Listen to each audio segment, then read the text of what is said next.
Welcome to another episode of Exploring the World with the Dot Potato Sisters. For this episode, we got the privilege of talking to Ms.Susie Spikol, a naturalist at the Harris Center Conservancy and an amazing author of Forest Magic for Kids and the Book of Fairies.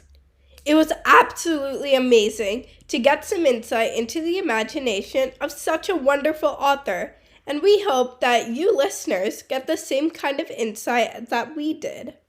Fun fact to our listeners, we learned about Ms.Susie through people reaching out to us through our Gmail, dotpotatosisters@gmail.com. So if you want an experience like this, or you have a recommendation for someone we should interview, email us. Listeners, in this episode, Ms.Susie will talk about the process of writing this book and how it's like being a naturalist. We will hear about fairy she has made up as well for her books. Ooh, like what? Well, we will hear about some bubblinis, for example, crafted from her own imagination, as well as some that she took inspiration from her cultural folk tales. So it is really exciting. Wait, Isha. Huh? We forgot to do our That's Crazy fact. Wait, I have one. Tell us. We have all probably heard about white tigers and orange tigers, but But what? there are black tigers too. What? Now that I'm reading more about this, apparently they're only found in India's Simrapal Tiger Reserve, and they are black because of a genetic kind of Glitch? called pseudomelanism. Apparently, though, a problem is that they have been breeding with other members of their, I guess to put it in simple terms, family. Yes, and because of this lack of genetic diversity, scientists are trying to bring in new tigers to preserve the longevity of this tiger species. Okay, shall we jump into the rest of the interview? Yes! What was the hardest and easiest part of writing these books? And are you planning on writing another book? Yes, I am. Well, let me start. The easiest part of writing it is that I love the topic. I love nature and I love stories, especially like fantasy, fables, folklore, and mythology. So that all goes really well together. The hardest part, since the Book of Fairies is just got only some fairies in it, I could write like a whole nother volume of it, or maybe two. So it was hard to choose which fairies to put in it. And for Forest Magic for Kids, which is more like an activity guide, it also was hard to limit all the different types of activities that you could do outside that are based on imagination and exploring. What do you hope that readers take away from your books? Well, I really hope that readers feel inspired to go outside. That's kind of what I want people to pick up the book and feel really excited about going outside, and not just going outside to find a tree or look at a caterpillar, but to go outside and use their imagination and Yeah. kind of imagine what could be out there and feel inspired to create from that, whether they write their own book of fairies or make a gnome home or go on a treasure hunt. That is it. I feel like more people outside more often is the big idea behind my books. Yeah.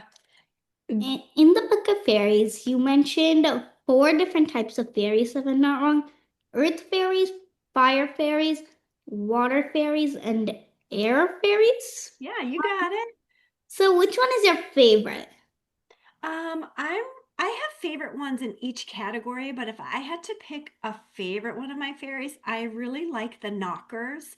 They're in the earth fairy section, and those fairies are based on fairies from Scotland and Wales, and it takes place in the mines. So there were fairies that lived in the mines, and they played tricks on the miners, and I thought that was really kind of funny. And I didn't get to put this in the book, it got cut out, but the miners, they believed that the knockers would lead them to the treasures in the mines. if they gave the knockers presents. So they would actually make these little cakes called cressies, which were shaped like crescent moons, and they would leave them for the knockers, and then they would hope the knockers would knock in the mine where the treasure was. And I just thought that was really neat. I liked researching the knockers, Yeah. but the book is also filled with fairies that I invented when I was a kid, Oh. like the Bubblinis, which are, do you remember the Bubblinis? Yeah. Oh my gosh. They're the little fairies that are inside bubbles, so Bubblinis. And when I was a kid, I noticed, and maybe you've noticed this, that there's rainbows in bubbles. And I didn't know why there were rainbows in bubbles. So I made up a fairy that was responsible for that. And they were little fairies that lived inside the bubbles, and there was their hearts that was full of rainbow, and that's why you could see a rainbow in it. So I like that fairy too. We're wondering, could you tell us like some of the other projects you're working on right now? Yeah, definitely. I am working on a book that goes along with Forest Magic for Kids and the Book of Fairies. And right now I'm calling it Green Magic for Kids. And it's going to be all about flowers and plants and kind of potions, elixirs, teas, art projects, nature observation. And I'm working with an herbalist on that because I don't have that much knowledge on how to make like really good herbal teas, but she does. So I've really been enjoying working with her on that project. And another thing I'm working on is a middle grade reader, a novel based on dogs and dog mythology. Wow. Oh. I know. So fun. I know. It's really fun to write. Do you guys like to write? Yeah. Yeah, I like writing poetry and I like doodling. Yeah. Yeah. I really like writing fantasy. Yeah, yeah, I love that. That's kind of what I've always loved writing from a very young age. I think the first book I wrote, I was about 6, and it was about a caterpillar I called Bob. Oh, It's really cute. Yeah. so cute.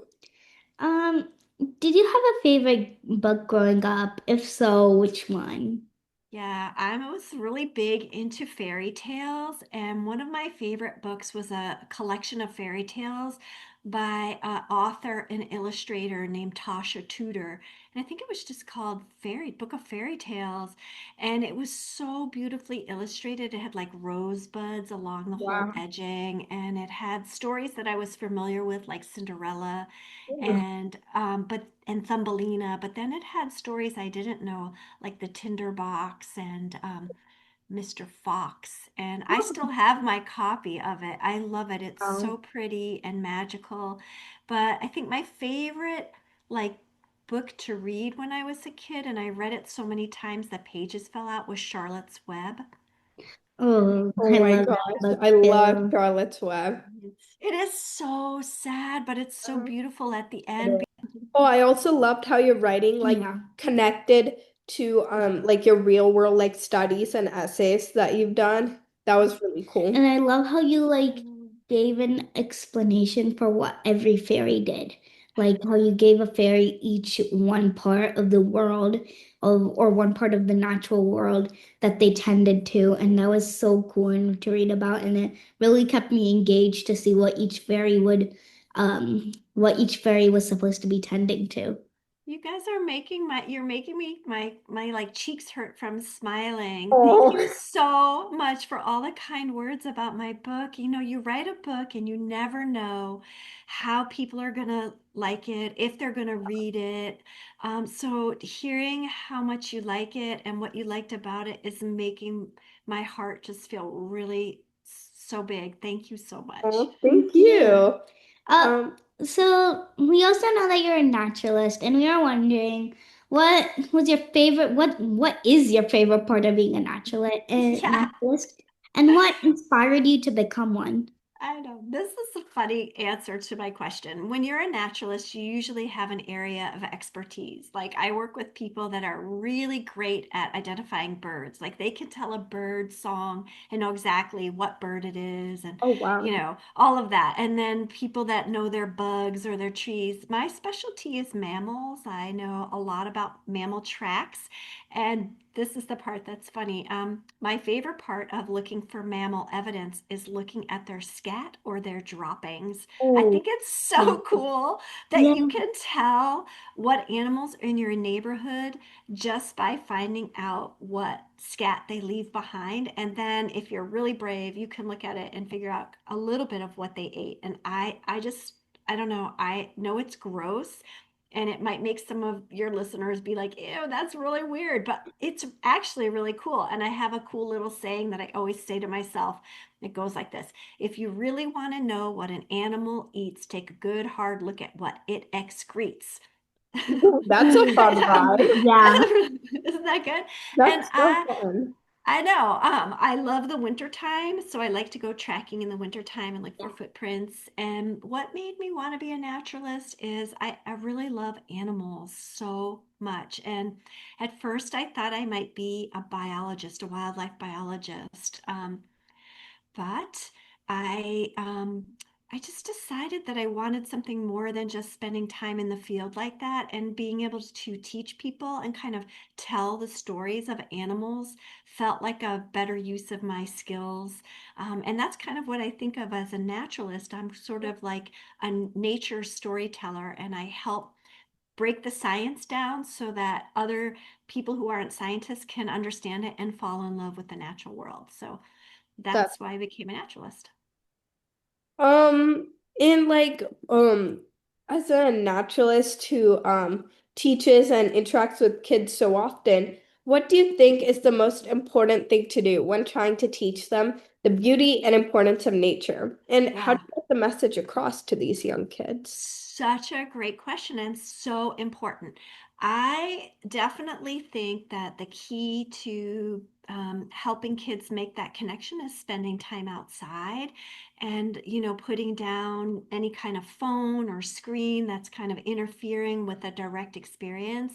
So I always like to get outside. I like to have my students get all their senses going. So looking, listening, smelling, kind of touching stuff. We don't really taste that much outside because that can be dangerous, but really just the time outside. And I actually think that most kids in general, are interested in animals. So I always focus more on animals than I do on plants. And I think that most kids feel really drawn to knowing more about animals, and Yeah. they feel like kind of how they can connect to it. They're making personal connection.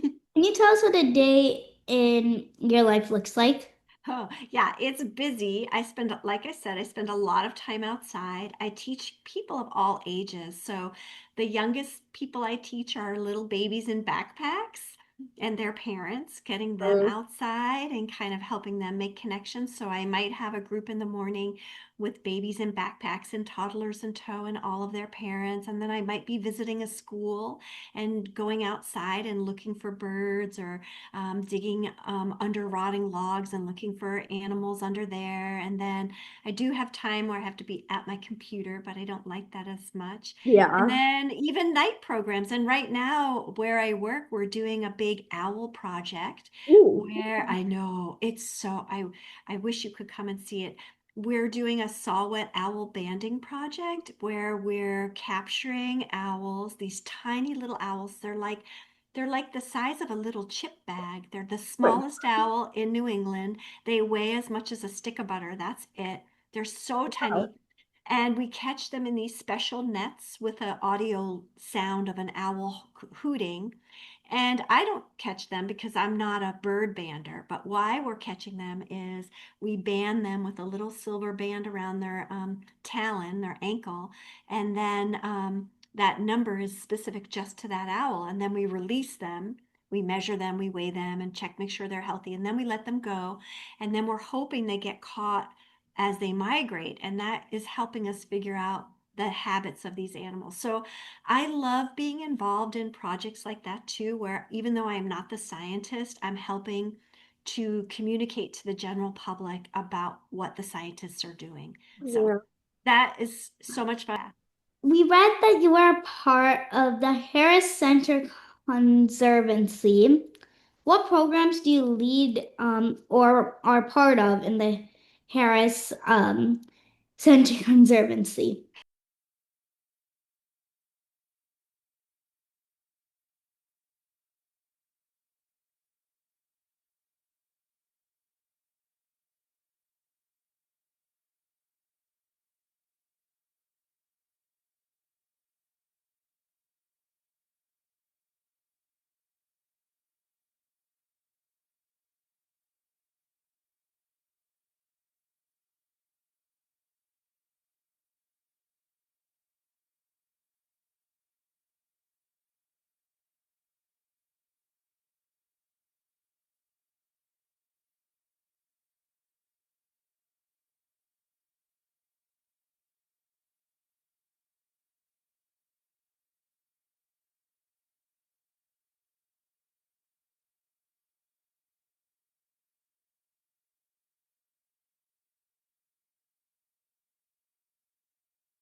Yeah, so I've been working for the Harris Center for Conservation Education for a really long time now, and I'm a teacher naturalist there. So I visit schools, but I'm also the community programs director there, and I develop all the programs that we do for the general public out in the area where I live, which is southwestern New Hampshire. So some of the programs that I have been working on that I'm really excited about is an after school club Ooh. for girls. It's called Lab Girls, and it's really to help keep girls in middle school and high school connected to natural science by providing them with women mentors as naturalists who are doing really cool projects. So, and it's all hands on, it's outside. I also run the Young Birders Club there, which gets young people interested in birding and being a community scientist, keeping track of birds. And then I do programs in like retirement homes for people who maybe can't get outside as much. I lead hikes up mountains. I kind of help connect nature and art so that people who are interested in music or art or poetry can see how nature can kind of influence those types of art. So yeah, Yeah. it's a really cool job. Wow. Yeah. And like, what's your favorite activity to do in nature and why? That's good.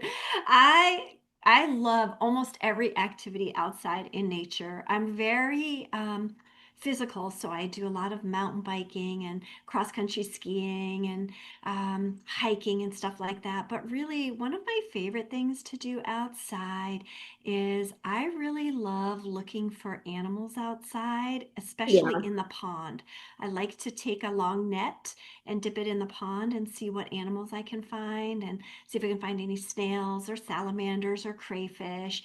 It feels like a treasure hunt to me every time I dip the net into the pond and pull something up. Have you guys ever done anything like that? Yeah, we did it Well, with water. oh yeah, with water. Yeah, Yeah, not mud. We did it with water. right. Yeah. I mean, a whole world that we don't even really pay attention to. And I Yeah. think that part is cool. And maybe in some ways that inspires my fairy books Yeah. because, you never know. Maybe something you pull up is something kind of magical that sparks your imagination. And what parts of your book kind of like correlate to work you've done in the field? Yeah. So in Forest Magic for Kids, lot of those things that are in there are activities that I've done with kids. So, fort building, I love to build forts with kids, and there's a whole section in Forest Magic for Kids on how to build forts kind of in the woods and in your own house and kind of right in your own backyard. So, that would be one. And I really love when kids can have a chance to create art based around nature. So, maybe they are drawing a flower or keeping a journal and kind of mixing their observations with drawing and writing. So that is really in a lot of the Forest Magic book. And making little gnome homes or fairy houses or spying on a flower, all of it. It's all really inspired by my work. Everything in Forest Magic for Kids is something that I have done or done many times with all of the kids that I've taught. And I've taught thousands of kids now in Wow. fact, in the little community that I live in, I teach in a little elementary school for my organization. I teach nature. I now have the children of kids that I taught. So they're like the parents of the kids that I now have, and I taught them. And I think that's really neat. That's so sweet. Um, Sweet. he said in an article that children approach each animal as an individual, just like they might meet a librarian or a mail carrier or a new friend on the playground. Children need a chance to know the animals in in their neighborhood before they can understand how we are all part of a complex ecosystem. Children need time to form these connections. Can you tell us more about the psychology in this and what have you Yeah. seen with kids? Yeah, I am a really big believer in kids having time to be outside and just connecting to the animals. And I'm talking about like the everyday animals, not like bald eagles or humpback whales or wolves. They're like, I'm talking about ladybugs and caterpillars and things that a young child, so a child who might be 4, can look at and really feel like they are part of that animal, like they're part of that animal's world, and imagine that maybe they could be that animal or something like that. And when kids have a chance to form those like personal connections, I think it goes right in their heart and it makes them more interested in taking care of the natural world. And I feel concerned that we as a society aren't kind of inviting our kids outside as often as I think we could be. And I do know that the science shows that as humans, the more time we spend outside, the better it is for us.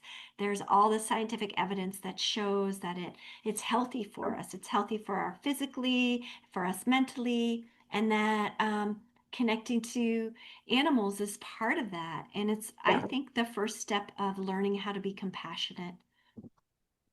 So How did he come up with the names for the fairies in both the books? I know. Well, some of them are based on real folklore.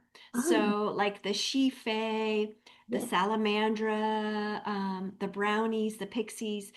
There, I actually did a lot of research, which I have been doing my whole life because I love fairies, but a lot of those fairies come from Western European traditions. So think of England and Scotland, Ireland, Yeah. Wales, and then the Eastern European traditions. So kind of Europe, like Ukraine and the Baltic regions. And so I did a lot of research around those fairies. That's my personal cultural background. So my mom would tell stories about them and they stuck with me.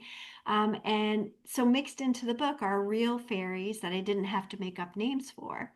But when I was a kid and I had to make up names for the fairies, like the Bubblinis, I just found names that I thought kind of sounded like the voices around my neighborhood. I grew up in Brooklyn, New York, and my neighborhood was a really like mixed with all different people. And so there was, people that might say bubala, which is like a sweet somebody, and bubblini sounded like bubala to me. So I thought, you know, fairies that live in bubbles are sweet. So I called them the Yeah. bubblinis.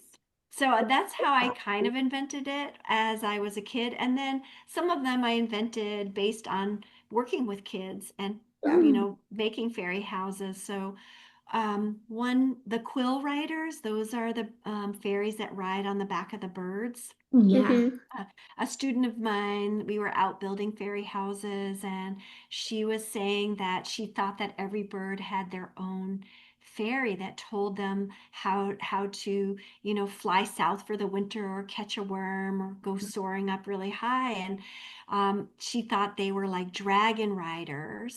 She had just maybe Oh, read yeah. Wings of Fire or something, It's like How one of to those. Train Your Yeah. Yeah, Dragon. yeah. She was like, but they were like fairies. So that ended up in the book as quill riders. That's so That's, cool. yeah. Yeah, So how much research does it take to make this book or any yeah. book?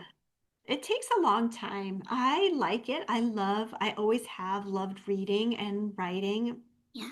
But when I start a book, it probably takes me 6 months to 8 months to get a final draft out. And then it goes to my editor, and the editor sends it back sometimes and says, rewrite this whole section, or Oh, sometimes they're like, this is great. And then they send it to their editors that kind of tighten up all of the words, and they send it back to me. So it can take up to 2 years from the Oh, time that I start the book till it comes out. wow. I know. And this is kind of like more related to like some of the essays you've written.